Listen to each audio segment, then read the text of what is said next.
家好，今天教大家做早餐的营养粥，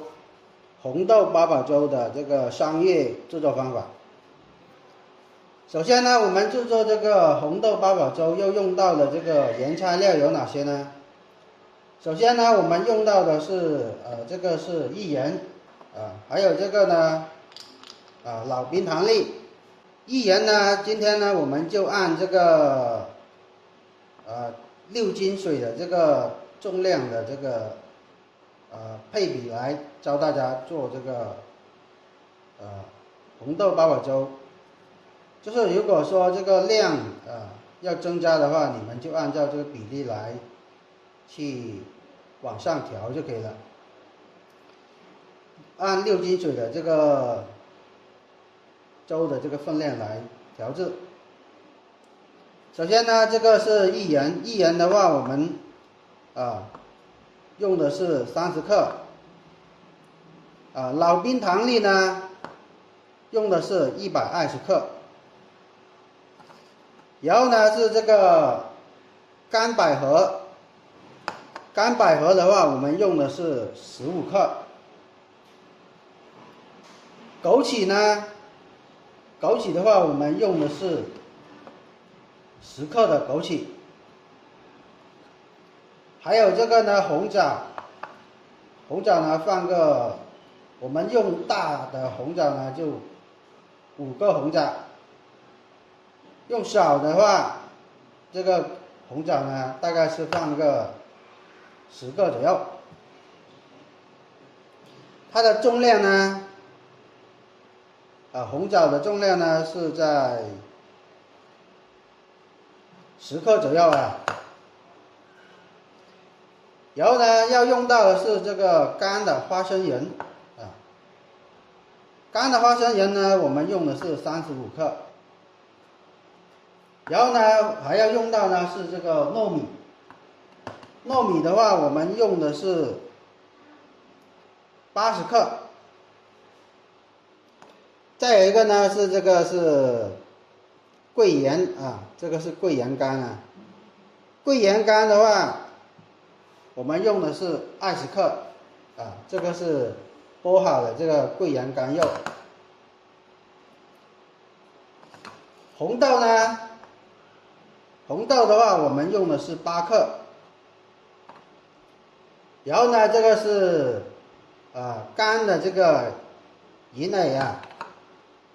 干的银耳的话，我们这里的话是10克左右。如果它是泡发好的话，我们一般的话是用100克左右。就是说干的这个银耳呢，用水泡过之后呢，它发胀之后，泡发好来称的话，就是100克如果是干的话，我们一般都是用10克左右就可以了。还有呢，我们用的是清水，清水的话，我们就是用6斤的这个清水就可以了。这个时候呢，我们首先呢要把这些原材料呢用这个常温的水或者是用这个温水来把它浸泡好浸泡发软。首先呢，我们这个糯米呢倒到这个盆里面去，还有这个红豆红豆也是。桂圆干，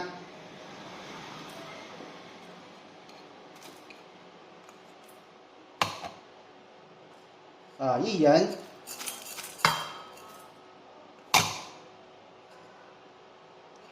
还有这个干的花生仁，全部倒在一起。然后呢，这个干百合呢，我们也是倒到这个盆里面去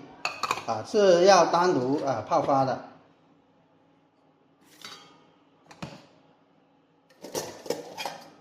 还有一个呢，这个是大的这个红枣也是单独是浸泡。然后呢，这个个干银呢也是放在一旁单独浸泡。这两个呢一个呢枸杞呢，还有呢这个老冰糖呢，我们就放一边备用。好，这个接下来呢，我们直接由于呢时间的关系呢，今天我们直接就用这个温水来进行浸泡，因为呢时间的问题。如果是正常的情况下，就平常时的话，我们建议呢直接用这个常温的水来浸泡就可以了。我们现在呢把这个温水倒到这个材料里面去进行浸泡。我们浸泡的时候呢，这个红枣呢，就是一般呢浸泡到它这个拿这个手来把它如果就是说可以直接一插，那么它就能插得动插得断的话，这个程度就可以了还有这个呢，我们这些米糯米之类还有这个豆这个花生仁呢，我们也是浸泡了它，如果就是拿这个手轻轻的去插就能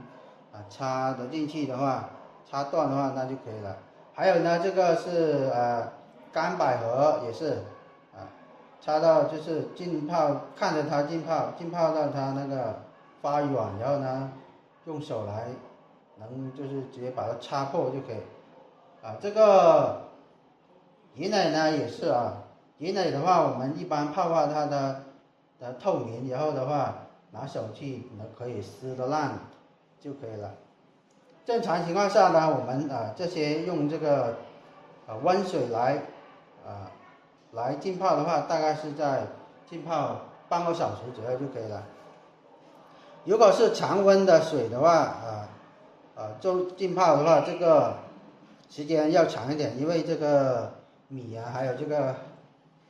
个红豆它比较硬，所以说的话，如果是常温水的话，一般呢我们是浸泡个3到4个小时的这个红枣呢，如果是常温水也是要浸泡2个小时左右，包括这个银呢也是，如果是常温水呢，一般我们都是要浸泡1个小时左右这个百合的话也是常温的水也是要浸泡1个小时左右的。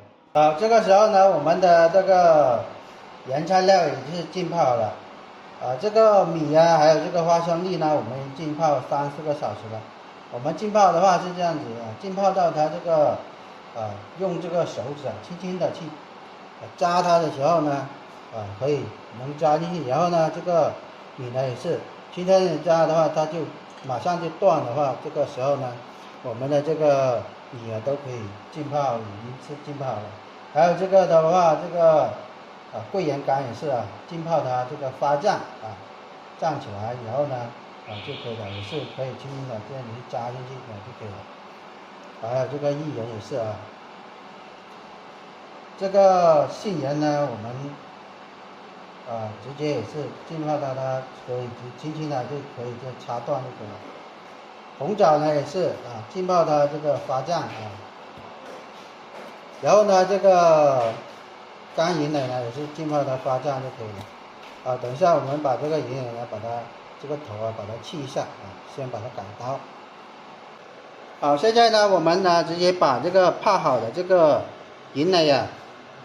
把这个头这个黄色的这个头把它去掉，这个不要，因为呢它这个比较硬所以说会影响这个口感我们呢直接把它切掉把它扔掉。像这些呢剩下这些呢我们就直接把它改一下刀改一下刀的情况下呢，我们就要像这样子的话就可以了像这样子的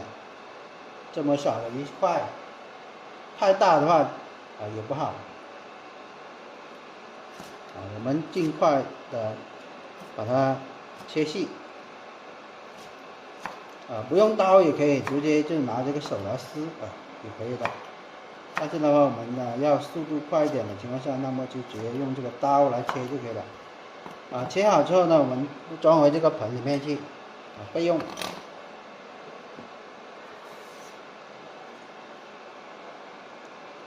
切好之后呢，接下来呢我们就可以进行这个熬煮了。我们接下来做下一步操作。这个时候呢，我们开始熬制这个粥的这个处理。首先呢，我们把称好的这个水放到这个锅里面去。接着呢，我们把这个泡好的这个糯米，还有这个桂圆薏仁花生米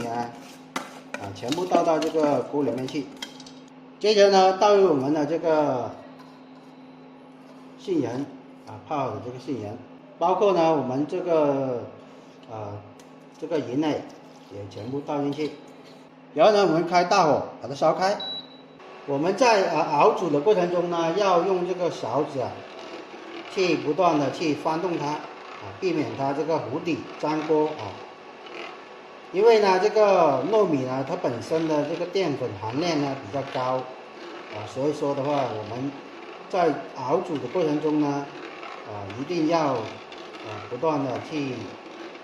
翻动它，就是说隔个几分钟去翻动它一下，避免它粘锅糊底。现在我们等它烧开之后呢，我们再来处理一下。我们在熬煮的过程中一定要去翻动它，不要让它那个烧糊底就可以了。正常的情况下是让它熬煮3到4分钟的情况下呢，我们去翻动一下它。这个时候呢，我们这个已经熬到这个水开了之后呢，我们呢去翻动一下它。然后呢，我们现在呢把这个火呢把它调成这个中小火让它慢慢的去熬煮半个小时不要完全的就是让它大火烧，因为呢大火烧的情况下呢，很容易呢会把这些材料把它熬烂这样子的话就影响这个口感了。所以说我们尽量呢把这个火把它调到这个中小火，让它慢慢的熬制半个小时之后呢，我们再来放下这个红枣还有这个老冰糖好，现在我们等它熬制小火熬制半个小时，再来放这个冰糖还有这个红枣。好，经过半个小时的这个慢慢的熬煮，现在呢我们把这个红枣还有呢这个老冰糖全部倒到这个锅里面去。然后呢，我们倒上去之后呢，要进行搅拌一下。然后呢，我们继续让它熬煮半个小时。我们是转这个小火来熬煮的，千万不要大火大火的话就很容易让它这个糊底，还有呢这个水干的情况下呢，它就会很容易熬烂这些材料。所以说一定要转这个小火我们现在呢就等它再熬煮半个小时。好，我们经过半个小时的这个熬制总共加起来呢已经是熬了1个小时了。然后呢，现在我们呢把最后的这个枸杞把它放下去，放下去后呢搅拌一下，然后呢我们再让它煮个4、5分钟就可以了。把这个枸杞的香味把它熬出来我们这个粥呢就可以关火了。我们放下去之后呢要搅拌一下，让它充分的这个搅拌均匀。然后呢，我们现在呢让它慢慢的熬煮呢，再熬个5分钟左右呢，我们就可以关火了。好，经过这个4、5分钟的这个熬煮现在我们这个红豆八宝粥已经是熬好了。我们熬到呢，它这个已经是粘稠的状态呢，像这样子的状态呢，就已经是熬好了现在我们可以把这个火关掉。火关掉之后呢，我们等它晾凉之后呢，就可以装来吃了。也可以呢，直接放到这个等它晾凉之后呢，放到这个冰箱里面去冷藏冷藏个1-2个小时之后呢，再拿来吃那样子的话，的口感呢更加的这个清甜爽口特别适合呢这个夏天的时候吃。好，本节课程呢就给大家演示到这里了感谢大家的观看，我们下期视频再见。